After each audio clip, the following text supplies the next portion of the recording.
আছেন সবাই? হ্যালো, আসসালামু আলাইকুম। কেমন আছেন সবাই? আশা করি সবাই ভালো আছেন। এটি কিন্তু আমাদের গতবারের ইউকে যাওয়ার আ ভিডিও একটা। এটা ছিল আমাদের দুবাই থেকে আমরা যখন বার্মিংহামের উদ্দেশ্যে রওনা দিই, তখনের সকালটা ছিল খুবই চমৎকার। তো তখন এটা ক্যামেরা বন্দি না করা পর্যন্ত আমি শান্তি পাচ্ছিলাম না। তো এ সময় বসে, বসে আমার খুবই ভালো লাগে প্লেন ওঠা বা নামার টাইমটাতে যদি ভিডিও করতে পারি আমার খুবই মজা লাগে এই টাইমটাতে। আমার অনেকবারই আমি ফ্লাই করছি, কিন্তু এবার ছিল যেহেতু ইউকে, এটা ছিল একটা অন্যরকম এক্সাইটেড। তো আমি এই সময়টা অনুভূতি আমি বলে বোঝাতে পারবো না। অনেক ভালো ভালো স্বপ্ন ছিল মনের মধ্যে। তো আমরা ফ্লাই করলাম, অবশেষে আকাশে উঠলাম। এবার দুবাই শহরটা দেখা যাবে কতটা চমৎকার। তো আমি এটা কিন্তু সব সময় করি, আমি ক্যামেরা দিয়ে বাইরের দৃশ্যটা আমি খুব সুন্দরভাবে ওটা ভিডিও করি। দেখেন কতটা সুন্দর বাইরের সিনারিটা। উপর থেকে শহরটা দেখতে আসলে চমৎকার লাগে, কি সুন্দর মনে হয় যে ম্যাপের মতো করে করে করছে। বিল্ডিংগুলা সারিবদ্ধভাবে, রোডগুলা বিভিন্নভাবে রো রো করে সবগুলা সুন্দর সাজানো গুছানো। উপর থেকে দেখলে আসলে মনে হয় যে হাতে করে করে সব কিছু গুছাই গুছাই এরকম সুন্দর একটা শহর বানাইছে ওরা। খুবই চমৎকার দুবাই শহরটা, আসলেই প্লেন থেকে দেখাটাই খুবই ভালো লাগে।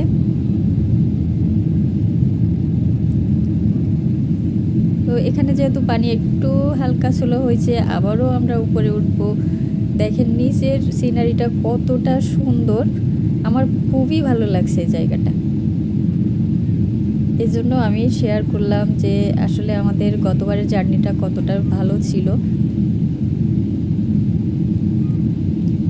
পানি নীল কালারের পানি, দুই সাইডে দেখা যাচ্ছে, তার মাঝখান দিয়ে রোড, সুন্দরভাবে মনে হচ্ছে যেন কোনো শিল্পী এটা এঁকে রাখছে। আমরা যেটা বইয়ে সিনেমায় দেখি, বাস্তবে এটা আসলে তখন অনুভূতিটা বলে প্রকাশ করা যায় না যে এত ভালো লাগে।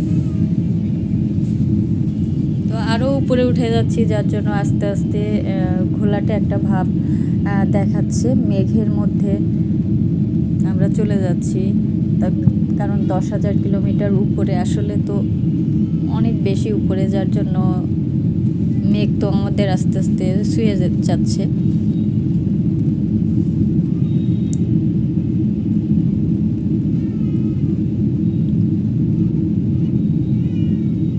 সবাই ঘুমায়, আমি কিন্তু আসলে প্লেনে ঘুমাইতে পারি না, আমার সময়টা এইভাবেই পার হয়। তারপরে আমরা চলে গেলাম হোটেলে, আস্তে আস্তে আপনাদেরকে দেখাবো। আমরা হোটেলে চলে আসছি, রাত্রে আমাদের খাবার দিয়ে দেওয়া হয়েছিল, আমরা পৌঁছে গেছিলাম বিকালে। তো আমাদের রাত্রে খাবার দিয়ে দেওয়া হয়েছিল সকালের জন্য, সেটা আমরা স্প্রিং ফেয়ারের জন্য সুন্দরভাবে আমরা রেডি হচ্ছিলাম। খাবারটা গরম করতেছিল তানিয়া আপু, আমার রুমমেট ছিল। তো আমি বলতেছিলাম যে আপু, আমি এগুলো ভিডিও করে রাখি, এক সময় এটা ভয়েস দিয়ে ছাড়বো। আসলে 1 বছর হয়ে যাচ্ছে আমার ভয়েস দেওয়া হয়নি। তো আপু সব পুরাটা আমাকে হেল্প করছিল, মানে আপু আমাকে কোনো কিছু করতে দেয়নি, সুন্দরভাবে সে আমার জন্য খাবারটা রেডি করে বলছে যে তুমি খাও। আমাকে কিন্তু কোনো কাজ সে এমনি যতটা পরিশ্রম করে সব কিছুর মধ্যে, ওখানে যেও যে এটা তুমি করো এটা আমি করি এরকম না, আপু বলছে যে আমি করব, তুমি দেখো, তুমি খাবারটা খাবার সমস্যা নেই। তো দাদা আমাদের জন্য সুন্দর সারপ্রাইজ রাখছিল, স্টে হ্যাপি। তো এরকম একটা আমাদের দেখে খুবই ভালো লাগছিল। আমাদের টেবিলটাতে সুন্দরভাবে আলাদা আলাদা ছোট্ট একটা গিফট ছিল। এটা আমরা পরে আমরা এটা দেখলাম সকালে যে আসলে এটা কি কি দেয়া ছিল, রাত্রে আমরা এটা হাত দিইনি। তো এটা ক্যান ছিল জিরো, ভিমটো জিরো ছিল, আর একটা তারপরে চকলেট ছিল। আমাদের খুবই ভালো লাগছিল সারপ্রাইজটা।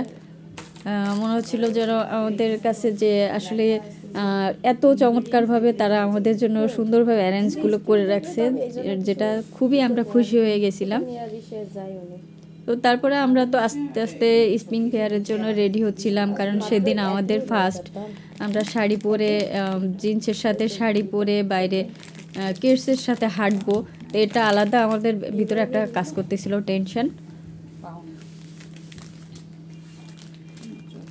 আমরা দুজন মজাও করছি অনেক, খাওয়া দাওয়া রেডি হওয়া নিয়ে।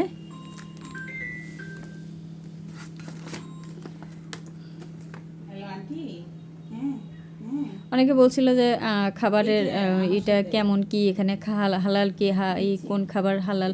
তো আমরা বলছিলাম যে এগুলো সবই হালাল, কারণ হচ্ছে এটা জিরো দেয়া আছে, সবটাই খাওয়া যায়, এগুলো ফলের থেকে তৈরি। তো পরবর্তীতে আমরা আমাদের খাবার, এটা কিন্তু ম্যাশ, পটেটো ম্যাশ। অনেকেই হচ্ছে একটু লবণযুক্ত খাবার পছন্দ করে, এটা টোটালি বাইরের। তো এটা হচ্ছে একটু লবণের পরিমাণটা টোটালি প্রায় থাকেই না, অ্যাড করে নিতে হয়। তো আমাদের এই ধরনের অপশান ছিল না, রাইস আইটেম ছিল অন্যটার সাথে। তো আমরা আপু আমি দুইজন ওটা মিক্সড করে, দুই ধরনের খাবার একসাথে মিক্সড করে আমরা খেয়ে নিয়েছিলাম, মজাই ছিল।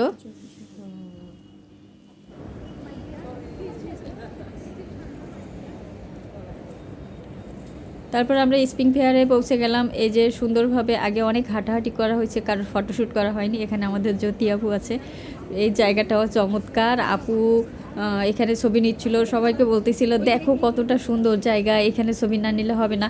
কিন্তু আমার এখানে কোথাও ছবি নাই, কারণ হচ্ছে এই সুযোগটা আমি পাইনি, কারণ আমি হচ্ছে ফটোগ্রাফার ছিলাম। এর ক্যামেরা নিয়ে ছবি উঠানো দেওয়া, ওর ক্যামেরায় ছবি উঠাই দেওয়া। তো আমার আর অবশেষে এখানে আমার আর কোনো ছবিই ছিল না। তারপরে সন্ধ্যার দিকে আমাদের এই যে ফ্যাশন শো, আমাদের এবছর 2024 সালে আমরা যারা যাব তাদের এখানেই কিন্তু ফ্যাশন শোটা হবে। তো গতবার আপু আমাদের বলছিল, নিশা আপু, যে এই প্ল্যাটফর্মে কিন্তু বাংলাদেশিদের পরবর্তী বছরে ফ্যাশন শো হবে। সেটা কিন্তু আসলেই হতে যাচ্ছে, আপুর স্বপ্ন পূরণ হতে যাচ্ছে। তো এই প্ল্যাটফর্মে আমরা অবশেষে আমরা হাঁটবো, আপুর আশা পূরণ হবে। কতটা পূরণ করতে পারবো সেটা জানি না, কিন্তু সবাই আসলে কেউই প্রফেশনালি না, সবারই ফার্স্ট টাইম, ভুল ভ্রান্তি সব মিলাই হবে হয়তো। তারপরও সবাই চেষ্টা করবে ভালো করার জন্য। আপুর স্বপ্ন সত্যি বাস্তবায়ন হইলে আপুর সবচেয়ে বেশি খুশি হবে, যখন আমরা আসলে ভালো পারফরমেন্স দিতে পারবো। তো এখানে সবাই কিন্তু ক্যামেরা নিয়ে সবাই ফটোশ্যুট করছে, ভিডিও করে রাখছে। এখানে অনেকগুলো স্টল, আমি সবাই ক্লান্ত, তারপরেও সবার মোটামুটি নেওয়ার চেষ্টা করছি। সব আপুরা মোটামুটি আছে।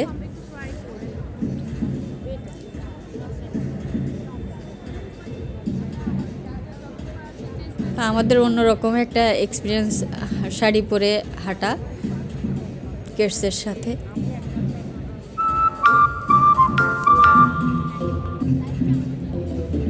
তো তারপরে আমাদের সুন্দরভাবে আমরা সবগুলা স্টল ঘুরে ঘুরে দেখলাম, আমাদের প্রোডাক্ট সম্পর্কে সবাই আইডিয়া নিলাম, ফ্যাশন শোটাও সুন্দরভাবে আমরা সবাই দেখলাম।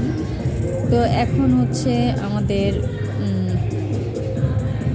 ফ্যাশন শো এক রকমের হয়েছে। আগে হচ্ছে স্যুট প্যান্ট এগুলো নিয়ে শীতের ড্রেস, এখন হচ্ছে একটু ফ্যাশনেবল ড্রেস নিয়ে আসছিল। তো আমরা দেখছিলাম যে এক ব্র্যান্ডের এক কালার চুজ করছিল। পরবর্তীতে গ্রিন কালারের ওই ভিডিওটা আমার ডিলিট হয়ে গেছে, ওটা ছিল গ্রিন কালারের মধ্যে সব টাইপের। তো আমরা হচ্ছে লন্ডনে চলে আসছিলাম স্প্রিং ফেয়ারের শেষে। আমাদের এটা ছোট বাসা, উপরে এটা হচ্ছে নিচে ছিল আন্ডারগ্রাউন্ড ছিল, ওটা হচ্ছে বেসমেন্টে আপুরা ছিল। আর উপরের ছিল হচ্ছে নিশাপুর রুম, আর মিডিলে যেটা ওটা হচ্ছে আমাদের পাশাপাশি দুইটা রুম, তনুদের রুম ছিল, আমাদের রুম ছিল। তারপর আমরা এটা হচ্ছে সিটি অফ লন্ডন, আমরা সবাই মিলে গেছিলাম, সিটি কর্পোরেশন। হচ্ছে এখানে আমাদের একটা মিটিং ছিল মনসুর আলী ভাইয়ের সাথে, উনি হচ্ছে মেয়র। তো উনি আমাদের সবাইকে, এটা আমরা ঘোরার একটা টাইম পাইছিলাম, এটা হচ্ছে টাওয়ার ব্রিজে। আর এই যে সবাই ভিডিও করতেছে, এই জায়গাটা কিন্তু সবাই হচ্ছে এখানে সব দেশের এখানে হয়, ফিল্মের যত শুটিং এই জায়গাগুলোতে হয়। তো আমরাও কেন বাদ থাকবো, আমরাও হচ্ছে এখানে ভিডিও করে নিয়ে আসছি। এই যে আমাদের সুন্দর সুন্দর মডেলাররা সবাই কিন্তু ভিডিও করছে সুন্দরভাবে, সবাই বিজি ভিডিও নিয়ে। আর আমি কিন্তু তাদেরও ধরে নিছি ক্যামেরাতে। এই হচ্ছে লন্ডন ব্রিজ। লন্ডন ব্রিজটা আমরা সুন্দরভাবে ঘুরছি আলহামদুলিল্লাহ। তারপরে একটু মার্কেট না করলে কি হয়, ফিরে আসার সময় তো কিছু না কিছু বাচ্চাদের জন্য কিনতেই হবে। হচ্ছে লাগেজগুলা এখানে আমার আমি যেহেতু একটা লাগেজ কম নিয়ে গেছিলাম বাংলাদেশ থেকে, আবার আমার ওখানে যেও লাগেজগুলো নিয়ে খুবই সমস্যা হচ্ছিল, কারণ হচ্ছে ওগুলো অনেক আগের ছিল, যার জন্য ওগুলো নিয়ে হাঁটতে আমার খুবই কষ্ট হয়েছিল। তো এখান থেকে কিছু প্রাইমার্ক থেকে 3টা লাগেজ কিনছিলাম আমি আসার সময়। ওগুলো ছিল খুবই সুন্দর, কমফোর্ট। তারপর আমরা ফ্লাই করলাম, চলে আসতেছি বাংলাদেশে। এখন তো খুবই ভালো লাগতেছিল, কারণ হচ্ছে অনেক